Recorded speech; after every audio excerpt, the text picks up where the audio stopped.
Olá pessoal, estamos na fase de fazer uma retrospectiva dos elementos mais importantes, ou quase todos, né, tão importantes, são os elementos que fazem parte da composição, né?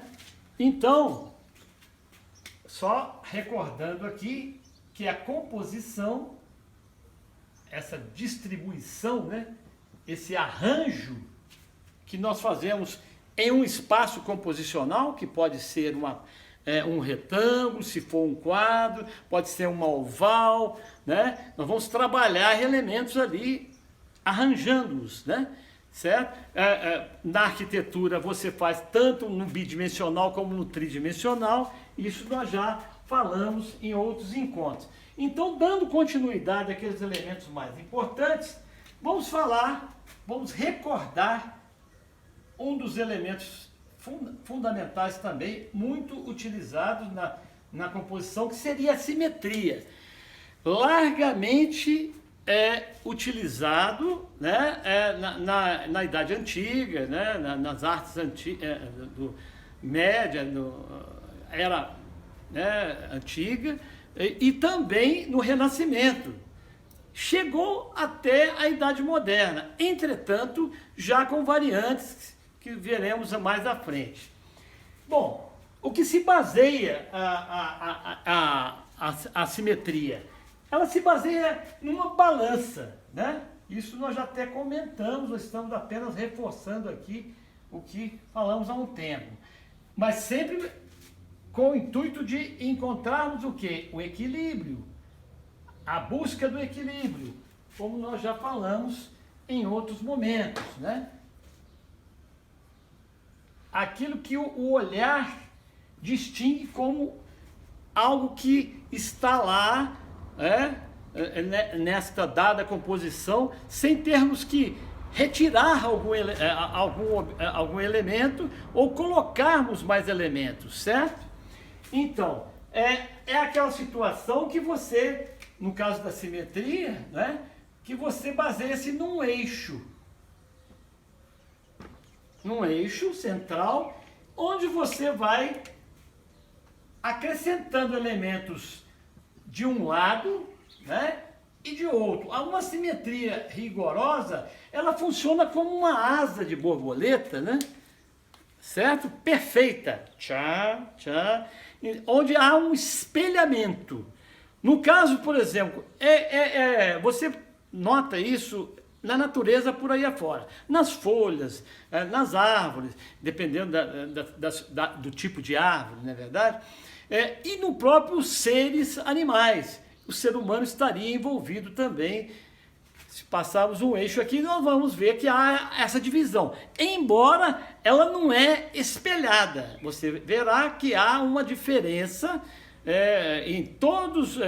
em vários pontos do corpo humano, que tira ela desse espelhamento. Então não é uma simetria perfeita, mas é uma maneira de se dispor, certo? Muito bem, de maneira que você coloca aqui elementos à esquerda e aqui à direita para fazer esse equilíbrio. Um exemplo, podemos dar um exemplo aqui, novamente, de uma fachada, né? Uma fachada de um objeto edificatório, certo?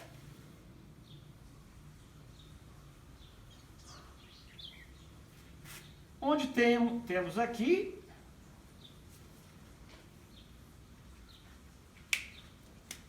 digamos que aqui nós temos aqui o reflexo, né? O reflexo do entorno. Aqui uma suposta esquadria, né? Tá certo?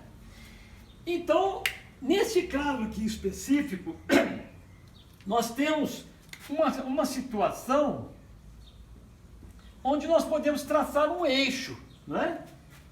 E teremos a mesma porção à direita da porção à esquerda dessa composição. Isso poderia ser numa planta também, não só na fachada, como na própria planta. Se fizermos aqui, por exemplo, algumas formas, como um quadrado, que poderia ser uma planta, ela é absolutamente simétrica e de vários ângulos, né? Olha só aqui, ó. Tanto no sentido horizontal como no sentido... Então ela admite dois eixos aí de simetria, tá certo? Isso aconteceria também com um círculo. O círculo ainda é mais forte ainda, que ele tem uma espécie de simetria axial, né? Ou seja, você pode traçar eixos aqui em várias direções, né? E assim, várias figuras, né? Vários polígonos admitem simetrias, uns até praticamente na perfeição, como é o caso do círculo. Esse aqui é um dos exemplos em objetos. Vamos falar agora do seu oposto, tá? Falamos de simetria, agora vamos falar da assimetria. E como que ela foi utilizada, não é? A assimetria. Ela é uma das propostas do partido, no caso quando a gente fala de partido arquitetônico, né, que você pode utilizar, né? Nesse caso aqui específico, vamos dizer, vamos fazer uma planta, só para quebrar um pouquinho aqui, falando das fachadas, né? Se você fizer algo que envolva uma quebra de simetria, aleatoriamente, né? Uma pequena planta, se você insistir, passar aqui um eixo, você verá que não houve correspondências dos dois lados. Se você tentar fazer aqui também da mesma forma, então você quebrou essa proposta de igualdades dos lados. Então você está diante de uma composição assimétrica, tá?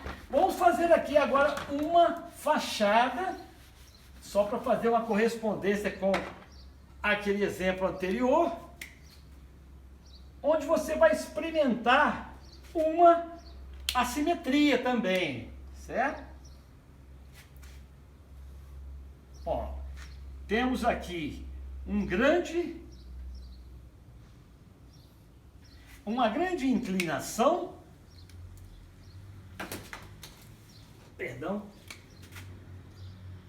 aqui uma suposta esquadria, né?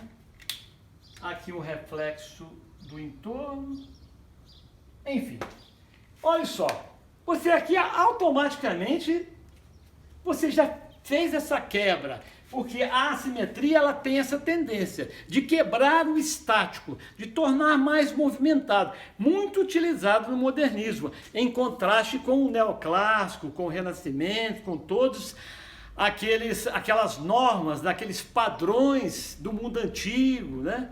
Tá certo? Da antiguidade. Então, no modernismo, a assimetria foi utilizada com mais frequência. Não quer dizer que não teve também simetria. Vou dar um exemplo aí de uma obra famosa que teve simetria até axial. Exatamente a Catedral de Brasília. Ela é simétrica, admite vários eixos.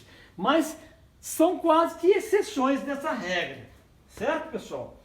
Vamos falar agora de um outro elemento, que é exatamente o ritmo.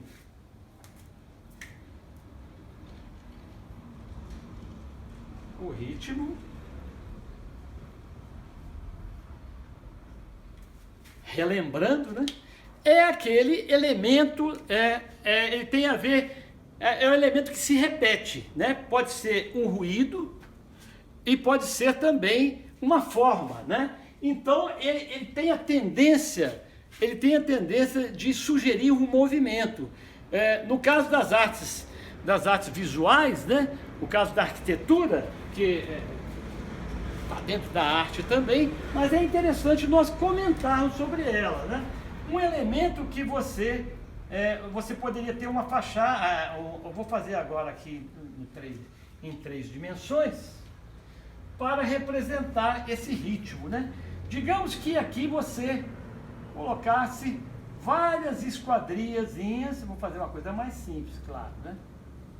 Mas lembrando do Palácio da Alvorada, né? Tchá, tchá, tchá, que tem aquela sequência de pilares, né, em curva, elementos que se repetem. Mas você pode ver esse ritmo numa figura mais simples, né? Numa proposta mais simples. Veja bem, aqui nós podemos ter aqui uma cobertura embutida, tudo bem, sem problemas, não é? Aqui, certo? Ok. Essas esquadrias aqui, por mais simples que sejam, elas têm uma tendência digamos assim, a sugerir um ritmo, né? Ou seja, um elemento que vai se repetindo. Isso acontece, obviamente, na música, né? Acontece na poesia, acontece na dança, acontece no cinema, acontece no teatro. É algo bastante amplo, tá certo? E no caso da arquitetura, não seria diferente, não é verdade? É só para relembrar, no caso do Palácio da Alvorada, né? Nós temos aquela situação que vocês todos estão ligados, né? Que há essa tendência, né? De se repetir um dado elemento. E o que é mais interessante, aqui eu exagerei, não ficou tão, ele é um pouquinho mais esbelto, né? Vamos dizer assim, vem aqui, vem aqui, vem aqui. Olha só.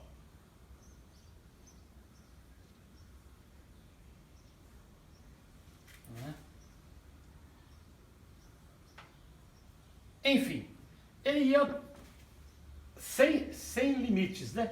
E essa tendência do ritmo é muito interessante porque ele tem uma ilusão, ele tem uma proposta de ilusão de que de um observador ir e voltar. Então é aquilo que sempre faço essa colocação, essa alusão ao cubismo, né? Que faziam as figuras ao mesmo tempo de frente e ao mesmo tempo de perfil, né?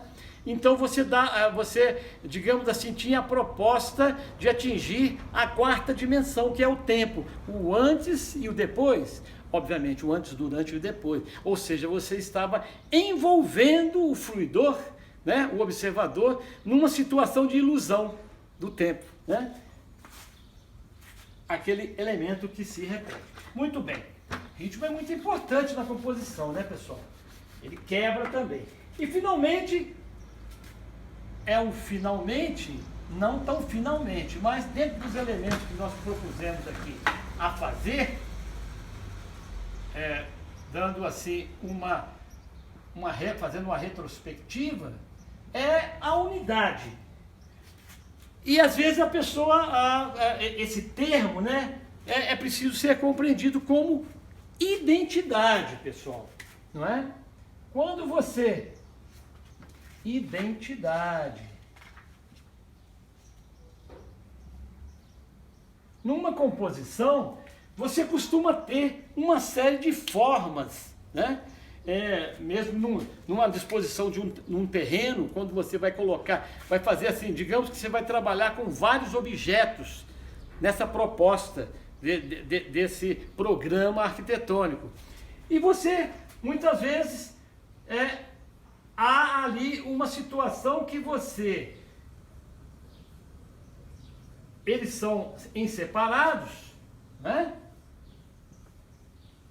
Mas você pode dar a eles uma unidade com alguma semelhança de forma, coisa assim parecida, sabe? Eu aqui estou fazendo bem aleatoriamente, né? Embora eles estejam separados, né?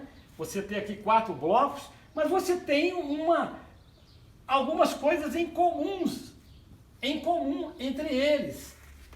Ou seja, alguma coisa que alguma forma, algum elemento que os identifica, né? Daí você afirmaria que esse conjunto atingiu a unidade, né? Não é o caso, por exemplo, de você misturar formas no mesmo objeto. Obviamente que isso daí é outro momento para a gente falar disso. Você pode ter isso daí, essa diferença de formas, mas adquirir a unidade. Mas tem que ter assim, um cuidado para que isso ocorra. E assim nós vamos ficando por aqui, não é? Nessa retrospectiva. Até mais.